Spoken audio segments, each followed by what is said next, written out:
him.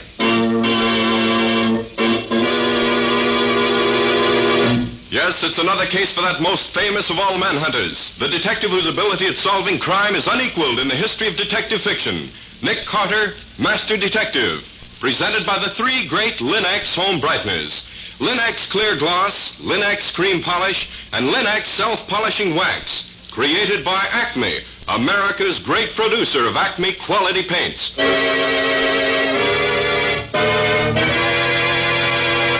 Today's curious adventure: Murder in a Decantur.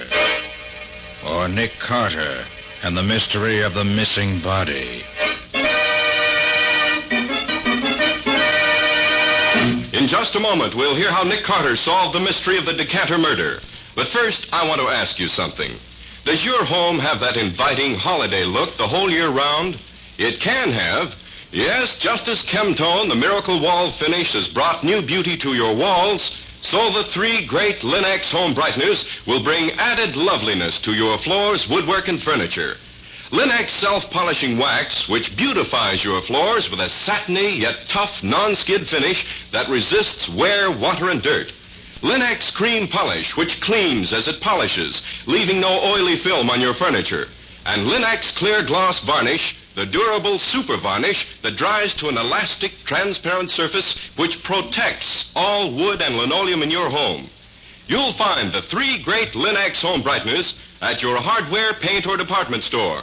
Your headquarters also for Chemtone, the miracle wall finish.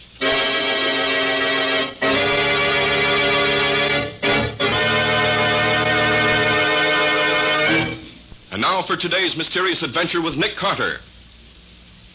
As our story opens, we find Nick and Patsy at a New Year's party talking to their host. I'm sorry, Mr. Carter, but the man I asked you here to meet has been unavoidably detained. You and he would have had a great deal in common, I know. Yes, Nick's been looking forward to it for a long time now, Mr. Cord. And I can keep looking forward to it for a while longer, I guess. Well, Mr. Carter, you'll probably find all kinds of people at my parties. I'll be seeing you. Well, there are certainly all kinds of people here, Patsy. But I can't see anyone I care about talking to. The trouble with you, Nick, is that all you think about is business. Well, true enough.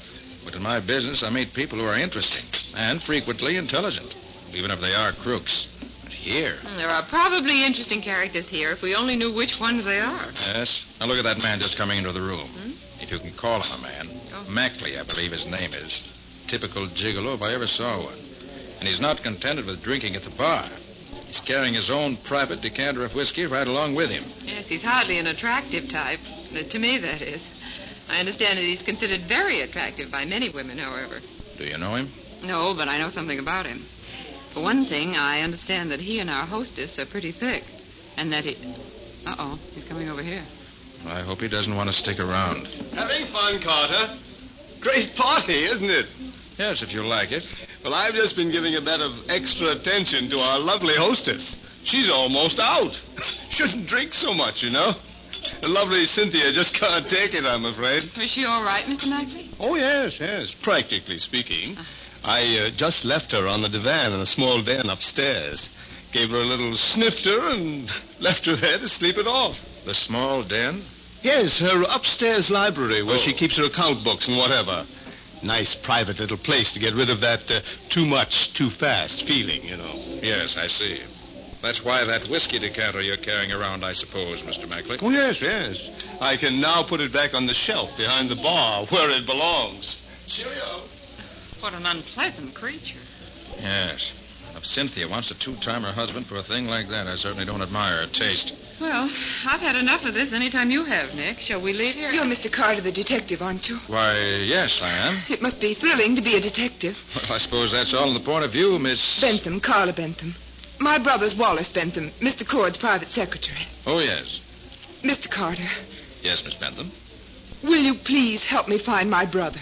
Find your brother? Why, what do you mean?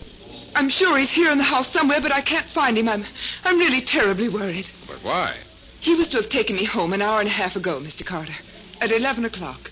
We both work, and he knows I have to get up early for my job. But isn't it just possible he's simply forgotten it? He may be sitting in a corner somewhere with some... Wallace young... isn't like that, Mr. Carter. I know he'd have met me unless something serious was detaining him. Of Quite frankly, Miss Bentham, I can't get very worried about your brother. He'll turn up, I'm sure. Mr. Carter, I've searched all over the house. He simply isn't around. You mean you've looked in every room in the house? Every room but one, literally. But the door of the small den on the second floor is locked. I couldn't get in there. So I don't know if he's there or not. Did you knock? Yes, and nobody answered. Nick, that's the room where Mr. Mackley said he left our hostess. Probably, Patsy. Well, she's practically out on her feet. It's funny the door should be locked, isn't it? Oh, I don't know. Mr. Carter, will you come up with me? I'm afraid. I don't know why. I just am. Well, go ahead, Nick. It won't take but just a few minutes. All right, Miss Bentham. It'll make you happier. Lead on, and we'll follow along.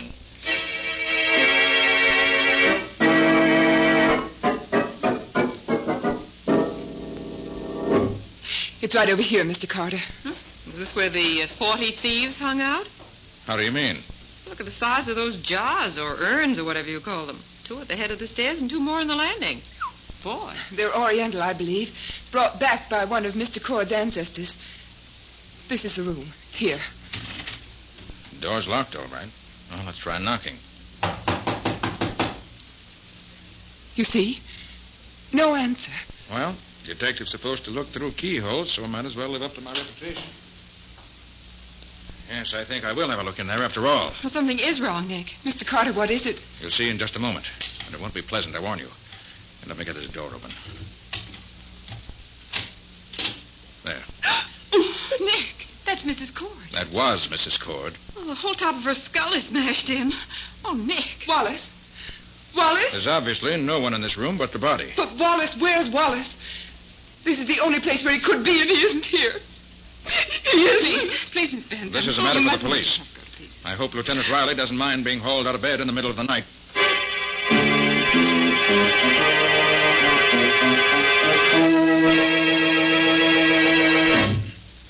You sure nobody's touched anything since you found the body? Positive, Sergeant Kilroy. It's a wonder to me how we always find you on the scene of a killing whenever we get here. Lieutenant Riley lets you get away with murder. But now that he ain't here, you got me to deal with. And I ain't as soft in the head as he is, not where you're concerned. Sorry I annoy you, Sergeant, but I just happen to be here. Yeah, I suppose so. Well, suppose you just happen to tell me what you found out so far. Always glad to help the police, Sergeant, when they need it, which is often enough generally. Now, look here. The body was just where you see it now, on the floor there. I could see it through the keyhole, which is why I opened the door in the first place. On the desk, you see 2 glasses and an empty bottle of Burgundy. And that's all. Where's the murder weapon? That you'll have to answer for yourself. I haven't found it anywhere. Got any suspects? Have you talked to Mackley yet? I have. He says he was up here in the den helping Mrs. Cord get over a bad spell. He says he gave her a shot of liquor and went downstairs again. That's all he knows. Puts him in a pretty tight spot, doesn't it? It might, except for a few facts you've overlooked. Such as what? Carla Bentham swears her brother must have been in this room. Says she searched the rest of the house and couldn't find him. Therefore, he was in here. Therefore, he killed Mrs. Cord and scrammed out of here with a murder weapon. It ain't here anywhere, so he must have taken it with him. Sure of that? Mrs. Cord was clubbed to death. There's nothing in any of these rooms that could have done the clubbing. Therefore, young Wallace and the weapon went out of here together. Kilroy, sounds like a pretty feeble story to me. You don't even know Wallace was in this room. He may have been outside on the grounds while his sister was looking for him. You think Mackley did it? I feel quite sure he didn't. His motive would have been to keep her alive rather than otherwise. He could get money and gifts out of her only as long as she was alive and healthy. No, I haven't found the murderer yet, and neither have you, Kilroy. Yeah? Well, how about this? Wallace Bentham ain't here now, is he? Apparently not. Then how did he get out of this place? He ain't in the house. He ain't anywhere on the grounds. My men know that now. And there's a wall around this place with only one gate. And the man at the gate says he ain't left here since he came in last night. Which means he sneaked away by somehow climbing over the wall. If that don't mean he's guilty, I'm a herring's uncle. You got any theory about what happened here? I got just one theory, and it's the right one. The servants told us there's been something going on between young Bentham and Mrs. Cord. Tonight, young Bentham found Mrs. Cord and Mackley having a drink in here. There's the 2 glasses and the empty Burgundy bottle. He was jealous, waited until Mackley had gone out, and clubbed her over the head in a jealous rage. Very simple when you put it that way. You got any better ideas? Until I have facts to go on, I don't have any ideas at all. Well, I think I'll be getting home where I can find Patsy. Good night, Lieutenant. Or should I say, Sergeant? That's all right, Carter. It'll be Lieutenant one of these days, and don't you forget it. And when it is, Carter, watch your step. I'll be happy to. So long.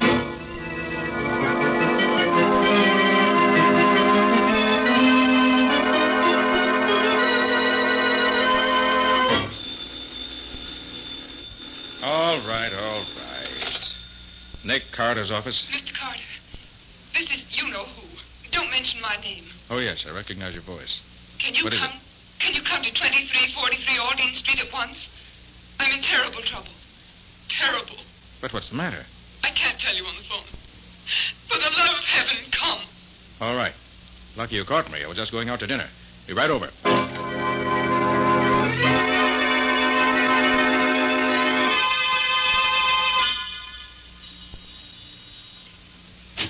Come in quick. Look, there. Why, that's Mackley. With the top of his head crushed in, too. Yes, there's what did it. Heavy glass bookend. I found him like that when I came home. You just got in when you phoned me? Yes.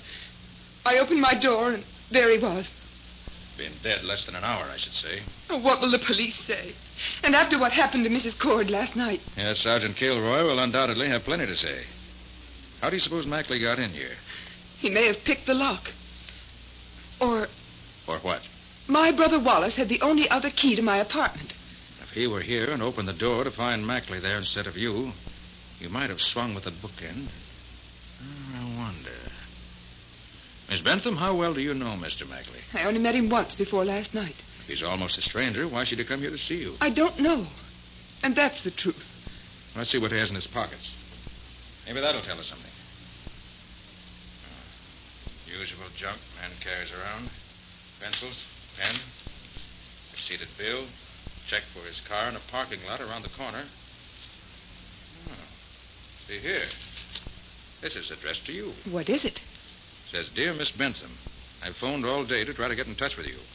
Finally, I came in person as I could wait no longer. I must see you. I have something to tell you about last night and your brother. Also, I want your help. I want you to keep... And that's all. That's a funny way for a note to end, Mr. Carter. Yes. That and the ragged way the note is folded makes it obvious. He was scribbling this note to you here at your table when something startled him and he crammed it in his pocket. And then he was killed. But who killed him and how did they get in here? See what's outside this window. Ah, here's the answer. Marks of shoe nails in the windowsill. The flat roof only 6 feet below your window here. Looks as if somebody got out here. Probably the killer. May have heard your key in the lock and dashed out this way. Maybe I'm lucky he didn't wait and kill me, too. Miss Bentham, does your brother drink wine? You're thinking of the empty bottle and the 2 glasses in Mrs. Cord's room last night, I suppose. Yes. Yes, Wallace drinks only wine, nothing else. But what does that... Open up in the name of the law. The police. Open up, Carter. I know you're there, and the girl, too. Quiet. Let me handle this. Just a second. So, another killing, eh? And you are in on this, Carter. Last night I thought you weren't, but now I find you here with this girl and a dead man. What I told you last night was the truth, Kilroy. I know nothing about this except what you see here. Miss Bentham came home tonight and found Mackley dead.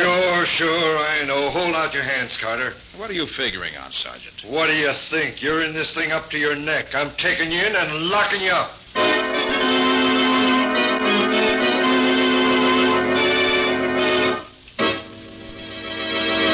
Well, what can Nick do now? Arrested and in jail for a murder he didn't commit, he can't do much to find the real murderer. What's going to be his next step? We'll see in just a moment. No matter how careful we are, we're all likely to track in mud, snow, and slush from out of doors these winter days. Save time and energy by protecting your floors. Use Linex self-polishing wax, the non-skid finish, to give your wood and linoleum floor surfaces protection plus beauty. Because Linex self-polishing wax contains genuine Carnauba wax, it wears well and may be renewed at any time without re-waxing the whole floor. Linex self-polishing wax resists water, too, so that it may be wiped up easily. And it lessens your work because Linex self-polishing wax keeps dirt on the surface where it's readily wiped away. What's more, Linex self-polishing wax gives all your floors a beautiful, satiny appearance you'll be proud of. Best of all, Linex self-polishing wax requires no tiresome rubbing or polishing. You simply wipe it on in a jiffy. So depend on the modern way to keep your floors looking their best with a minimum of work. Get Linex, L-I-N-X, Linex self-polishing wax now. You'll find all three great Linex home brighteners and Chemtone, the miracle wall finish, at hardware, paint, and department stores everywhere.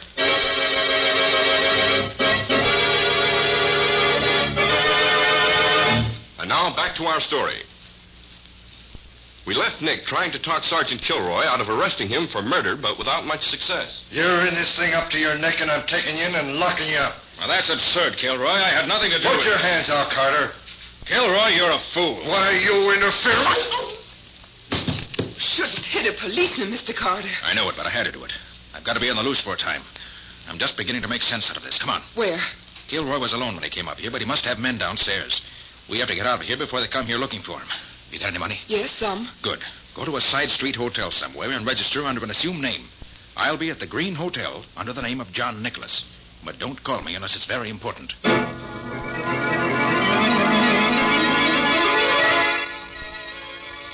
Casey's parking lot. Yes, this is the one. Will you get this car for me, please? Here's the check.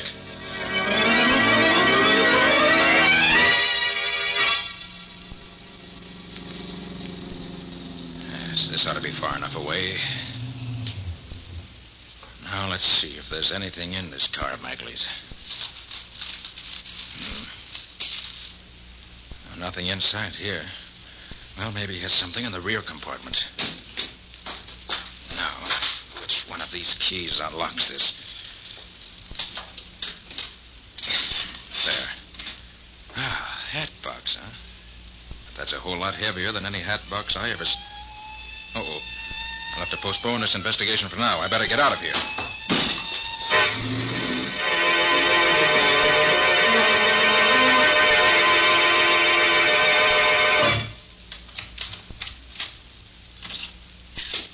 Who's there? Oh, it's you, Nick. Yes.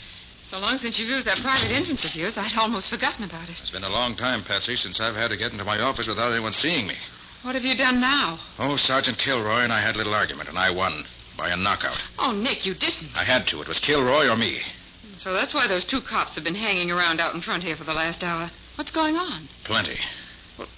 Is that a hat box you have there? Yes, it belonged to Mackley. To Mackley? Yes. He was murdered in Carla Bentham's apartment earlier this evening. Oh. I'll tell you all about it later. Right now I want to find out why a hat box should be so heavy. Give me those scissors. Here you are. Now, snip here, snip there. The string is off. We lift the lid, and we find... lots of tissue paper. Hurry up, Nick. And under the tissue paper we find a whiskey decanter. Oh, but that can't be whiskey in it. It's too red. You're right there. No, don't touch it, Patsy. Maybe fingerprints on it. Oh. Here, let me use my handkerchief. I'll take it out where I can see it better. Oh, that's a beautiful thing, Nick. Why, it's cut glass. Yes, but what's that in it? Smells like wine. Yes, it is wine. A sparkling burgundy, I should say, with no more sparkle left in it. That's a funny thing to do, put wine in a whiskey decanter. Yes, and I have a feeling I've seen this decanter before. Of course, Nick. Mackley had it at the Cord's party last night. Right, Patsy. He brought it downstairs and set it on the shelf of that little private bar. Brought it downstairs from the den where Mrs. Cord was murdered. Let me look at it again. Of course. That's why the wine was put in it. This was what killed Mrs. Cord, Patsy. What? Yes, see the blood right on the corner here? What? You can't see it with a decanter full of wine unless you look for it. And there are fingerprints on it, too. I can see them. Patsy, that's the answer. I don't get it, Nick. You will later. Right now, I've got to get over to the Green Hotel, where I'm supposed to be registered as John Nicholas. I'll see you later. And take good care of that decanter.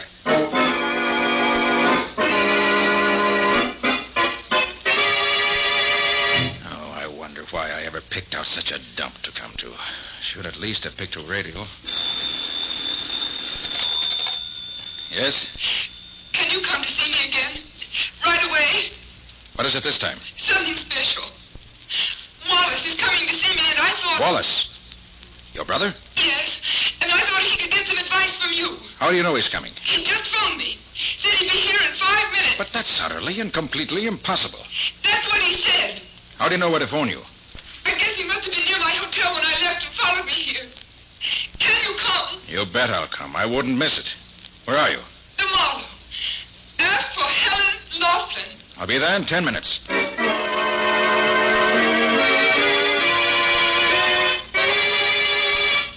Oh, Clark. Yes, sir? Miss Helen Laughlin's room. Number 211, right at the head of the stairs. Is she expecting you? No, she's not expecting me. And I don't want to phone up to her. I want to surprise her, see? Oh, sorry, sir. Rules are that all visitors have to be announced. Is that so? Well, here's a $5 bill. See it? Yes, sir. Now tear it in half. So. Here's half for you and half for me. You get the other half if you don't phone on ahead that I'm coming. If you do phone ahead, I've got something else here in my hip pocket that you'll get when I come down. And I know how to handle it, too. You get me? Yes, sir, I get you. You can go right on up. Nobody will announce you. Okay. See you later.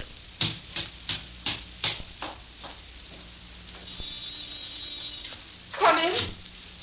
Get your hands up quick, Carter. Close the door, Arthur. Yes, Father. Oh, very nicely done. Mr. Cord and son Arthur, if I'm not mistaken. I'm sorry, Mr. Carter. They made me phone you. We did. A few twists of her arm, and she was glad to oblige. I knew they'd be here, Miss Bentham. So I notified the cops on their way up here. They should be along any Father, minute. hear that? We've got to get He's out. lying. The police would never believe him now. He's wanted himself. Besides, why should he expect to find us here? For the simple reason that Miss Bentham's brother Wallace just couldn't be coming here to see her. It's a physical impossibility. What do you mean by that? The dead can't walk. He's just talking, Carla. Come, Carter. Where's that decanter? Suppose I told you it was at headquarters. Fingerprints, blood and all. I wouldn't believe you. You couldn't know anything about it. It couldn't be much plainer. Blood in two places in the decanter. Where your wife was clubbed once, and the other place must have been where you clubbed Wallace. Oh, no. No. I'm sorry, Miss Bentham. These two killed your brothers who? Father, he knows. Just what do you know, Carter? Plenty. You caught Wallace and your wife together and killed them both by slugging them with a whiskey decanter. I imagine that Mackley was close enough to see you do it without being seen himself. Then you had the idea that if young Bentham disappeared, the police would blame the murder on him. So you and your precious son carried his body out and hid it. But while you were gone, Mackley got his big idea. Blackmail. Here in front of him was a decanter with blood and fingerprints on it. And you, Mr. Cord, were now a very rich man, having inherited your wife's fortune at her death. So Mackley got the decanter, poured out the whiskey, and filled it with the wine from the bottle on the desk. The blood didn't show up that way. Then he took it down to the bar, carrying it carefully so as to preserve the valuable fingerprints. Father, how can he know all this? Go on, Carter. Anything else? Plenty. Judging by the note we found on Mackley's body a while ago, he must have gone to Carla's apartment to let her in on the blackmailing scheme, too. Maybe you wanted to hide the decanter there for safety. But you trailed him there, Cord, and socked him with the bookend, figuring you don't hang any higher for 3 murders than for 2. But Carla came in just then, and you had to leave before you could search Mackley's body. Then I got into the case. You trailed me and saw me get hold of Mackley's car in which the decanter was hidden. Meanwhile, your sweet son trailed Carla here, and the rest was easy.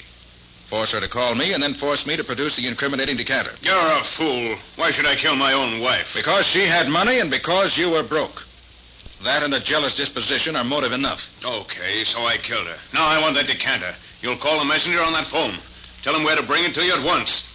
If you don't, we'll start working on Carla again. Okay, Cord, you win. For Carla's sake, I'll do it. Let me have the phone. That's more like it, Carter. Call Cranston 1365. That's the nearest messenger office.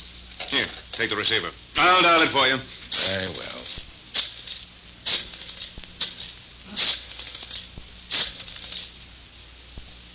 Now, Carla! Get your hands up, Carla. No, you don't. Are you slapping little world? Give me that gun. I'll fix you. Mr. Carter, look out behind you! Hey, Carter, take it easy. I'll take over now. Hey, good for you, Sergeant.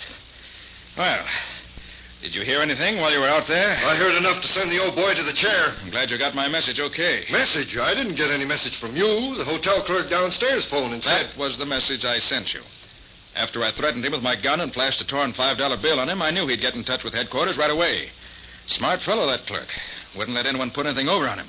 And you're a smart fellow, too, Kilroy, recognizing his description of me and answering the call yourself. Well, nobody but me was going to have the pleasure of pulling you in. But look here, Carter. You said Cord and his son hid young Bentham's body. We went all over the house last night, and he isn't hidden there. Did you look in one of those big urns that Cord's place is decorated with? You mean those big vases? Heck no, never thought to look inside them. I'll send someone up right away. Well, how about me? I haven't forgotten you wanted to arrest me a while back. I ain't forgotten it, Carter, and I ain't forgotten about that sock in the jaw you gave me. But, look, suppose we decide that I broke this murder case myself. Would you have any objections? Why, no, Sergeant. Tell you what I'll do. I'll swap you a decanter complete with fingerprints and bloodstains in return for letting bygones be bygones and no hard feelings anywhere. Agreed? Okay, but in the future, keep out of my way. I don't want to have any more arguments with you. Your arguments have too much punch behind them for me.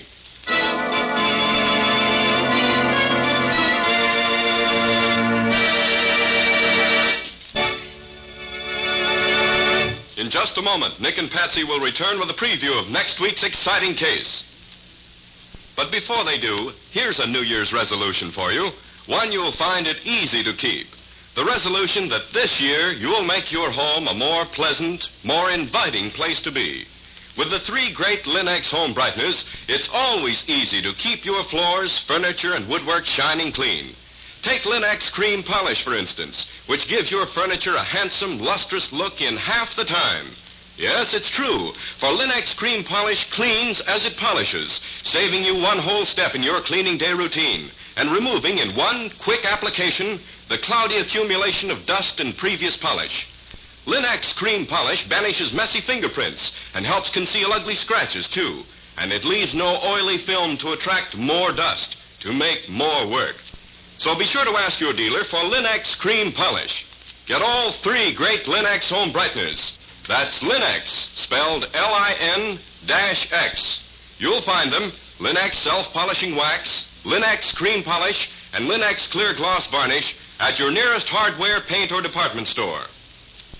One other important reminder.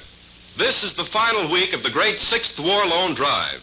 Make the world's safest investment now. Invest in victory, in post-war stability, in your own future security. Buy an extra war bond and make your idle dollars fighting dollars.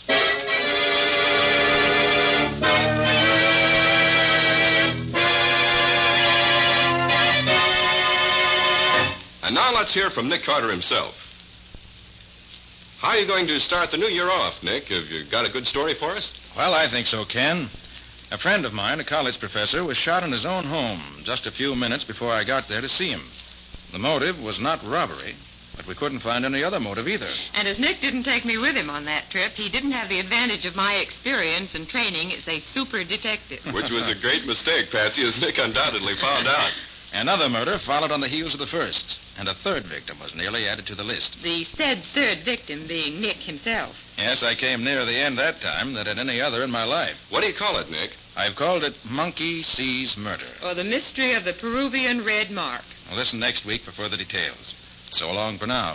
I think you'd be interested to hear Nick Carter as the guest detective on the Quick as a Flash program this evening at 6 o'clock over most of these stations. Why not tune in? And now, so long. And so long to you both, Nick and Patsy. Be seeing you again next week.